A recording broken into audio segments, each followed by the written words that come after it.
تو بہت ساروں کو تکلیف ہوتی ہے، بہت ساروں کو یہ اندر سوال پیدا ہوتا ہے کہ آخر ہمارے پاس تو اتنے سارے ایم پیز ہیں، اتنے سارے ایم ایل ایز ہیں، حیدرآباد میں تو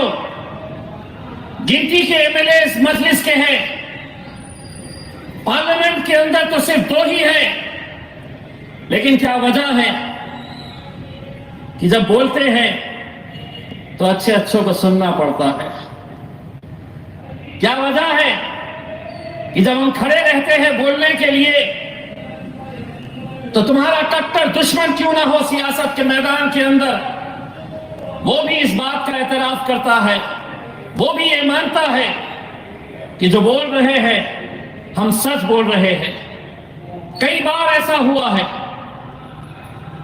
کہ الگ الگ راجنیتک پارٹی کے لوگ بھی یہ بات کو مانتے ہیں کہ اسد صاحب جب بولتے ہیں تو یقیناً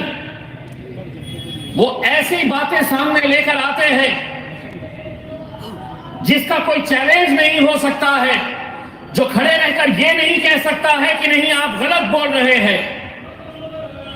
اور یہی ہمارے لیے آج فخر کی بات ہے، اور فخر اس بات کا بھی ہونا چاہیے، اور خصوصاً حیدرآباد کی عوام کو ہونا چاہیے کہ ملک کے اندر لیڈرز تو بہت مل جائیں گے، لیکن صحیح معنوں میں اگر مسلمانوں کی، دلتوں کی، پچھڑوں کی اگر کوئی صحیح طریقے سے نمائندگی کر رہے ہیں تو وہ حیدرآباد کے آپ کے بیرسٹر اسد الدین اویسی صاحب کر رہے ہیں۔ یہ آپ لوگوں کو فخر ہونا چاہیے اس بات کے لیے۔ جس جماعت کے بارے میں کہا جاتا تھا کہ یہ صرف ایک ہی ایم پی ہے اور ایک ہی رہیں گے،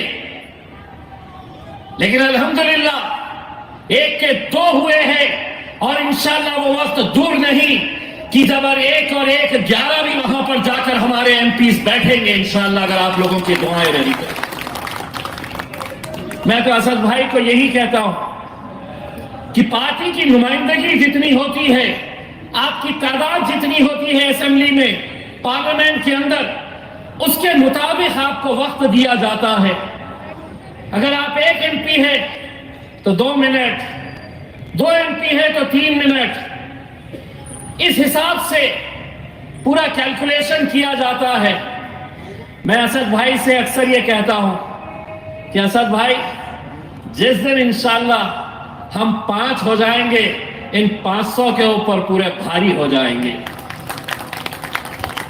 کیونکہ جب بولنے کا وقت زیادہ ملے گا تو اور اچھے طریقے سے بولیں گے، اور صحیح باتیں دنیا کے سامنے لے کر آئیں گے۔ میں آج یہ بتانا چاہتا ہوں 2014 کے اندر جب مجلس اتحاد المسلمین مہاراشٹر کے اندر آئی تو بہت سارے لوگ، وہ تمام سیاسی پارٹیاں جو یہ سمجھتی تھی کہ نہیں ان کا ووٹ تو ہمارا ادھیکار ہے، ہمارا حق ہے، یہ کیسا ہمارے پاس سے جا سکتا ہے، بہت سازشیں رچی گئی تھی، بڑے شڑینتر رچے گئے تھے کہ مجلس نے یہاں پر جیت حاصل نہیں کرنی چاہیے۔ مجھے فخر ہے، مجھے خوشی ہے اس بات کی، بیرسٹر اسد الدین اویسی صاحب نے جب موقع دیے کہ نہیں تم لڑو، تو اس کا نتیجہ کیا ہوا؟ اگر آپ اورنگ آباد سے واقف ہیں تو 20 سال سے شیو سینا وہاں سے جیت کر آتی تھی، 20 سال سے لوگ مجھے بھی دیکھ کر ہنستے تھے اور کہتے تھے کہ اورنگ آباد میں شیو سینا کو ہرائیں گے، کیسے ممکن ہوگا؟ اور پھر کچھ غیر کے نہیں، اپنے بھی مجھ سے سوال کرتے تھے، پوچھتے تھے کہ کیسے ممکن ہوگا؟ میں ان سے یہی کہتا تھا اور آپ کو بھی یہی کہہ رہا ہوں کہ جیت اور ہار کے فیصلے جو بھی ہوگے وہ اپنے رب پر چھوڑو، ہمارا کام محنت کرنا ہے، لڑنا ہے، میدان میں اترنا ہے۔ ہم لڑے تو جیتے، اگر ہم لڑتے ہی نہیں تو کیسے جیت پاتے؟ اسی لیے آج پورے ہندوستان کے اندر مجلس اتحاد المسلمین اگر پہنچی ہے تو میرا چہرہ یا کسی اور کا چہرہ دیکھ کر نہیں، اگر کشمیر سے کنیا کماری تک اگر لوگ مجلس سے محبت کرنے لگے ہیں تو وہ صرف اور صرف بیرسٹر اسد الدین اویسی صاحب کی قیادت کو دیکھ کر وہ محبت کرنے لگے ہیں، مجلس کے ساتھ جڑنے لگے ہیں۔ یہ سچائی ہے۔ آج کتنے سارے کشمیر سے کہتے ہیں کہ مجلس کب آنے والی ہے، جہاں ہم گئے نہیں وہاں ہم سے پوچھا جاتا ہے کہ مجلس کب آنے والی ہے۔ ہم بڑے لمبے ریس کے گھوڑے ہیں، انشاءاللہ ہر جگہ جائیں گے، کہیں پر فتح ملے گی، کہیں پر ناکامیوں کا بھی سامنا کرنا پڑے گا، لیکن اپنی ہمت کو ہم نہیں چھوڑیں گے۔ جس محنت کے ساتھ سالار ملت نے یہاں پر مجلس کو کھڑا کیا ہے، ان کے اس خواب کو ہم پورا کریں گے، ہم سب مل کر پورا کریں گے۔ جس بیرسٹر اسد الدین اویسی صاحب کو آج الگ الگ سیاسی پارٹیاں جو الگ الگ نظریے سے دیکھتی ہیں، انشاءاللہ وہ دن بھی آئے گا جب آپ دیکھیں گے کہ ان سب کو دوبارہ دارالسلام کی چوکھٹ کے اوپر آنا پڑے گا، اسد صاحب کی قیادت کو ماننا پڑے گا، کیونکہ کہیں نہ کہیں آج اس ملک کے جو حالات ہیں اسے دیکھتے ہوئے یہ ضروری ہو چکا ہے کہ اگر اس ملک سے بھارتیہ جنتا پارٹی کو ختم کرنا ہے تو اور کسی پارٹی کے اندر وہ نہ لڑنے کی ہمت نہ قوت رہی ہے۔ میدان میں اگر مجلس اترتی ہے اور اگر ہم ایک پلیٹ فارم کے اوپر آتے ہیں تو کیا جو ہم اورنگ آباد میں کر پائے ہیں کیا ملک کے مختلف شہروں کے اندر نہیں کر سکتے ہیں؟ کر سکتے ہیں، بشرطے ہم سب کو ایک پلیٹ فارم کے اوپر آنے کی ضرورت ہے۔ آج مجھے ذاتی طور کے اوپر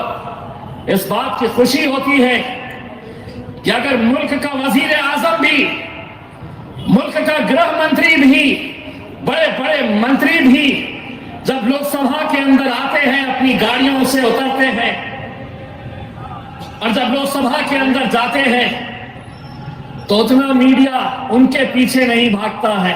لیکن اسد صاحب کی گاڑی اگر دور سے دکھ جاتی ہے تو پورے میڈیا والے اس طرح بھاگ کر آتے ہیں، کیونکہ انہیں معلوم ہے کہ اس ایوان کے اندر اگر کوئی بولے گا، سچ بولے گا، حقیقت سے آگاہ کرائے گا، اور جتنے بھی وپکش ہے، اپوزیشن والے ہیں، ان کو ادھیڑ کے رکھنے کی اگر کسی کے اندر طاقت ہے تو وہ بیرسٹر اسد الدین اویسی صاحب کے اندر ہے۔ میرے بھائیوں، آج ملک کے حالات کو دیکھتے ہوئے ہم سب کی ذمہ داری ہے، ایک پلیٹ فارم کے اوپر آئیے، مجلس اتحاد المسلمین کو مضبوط کریے۔ مجلس اتحاد المسلمین اگر کامیاب ہوگی تو اس کامیابی کے پیچھے آپ یہ سمجھ لیجئے گا کہ آپ کا مستقبل چھپا ہوا ہے۔ آج ہمارے مستقبل کے اوپر آنے والا وقت کیسا رہنے والا ہے، جیسا مولانا صاحب نے بتایا ہے، آپ اس بات کا اندازہ بھی نہیں لگا سکتے ہیں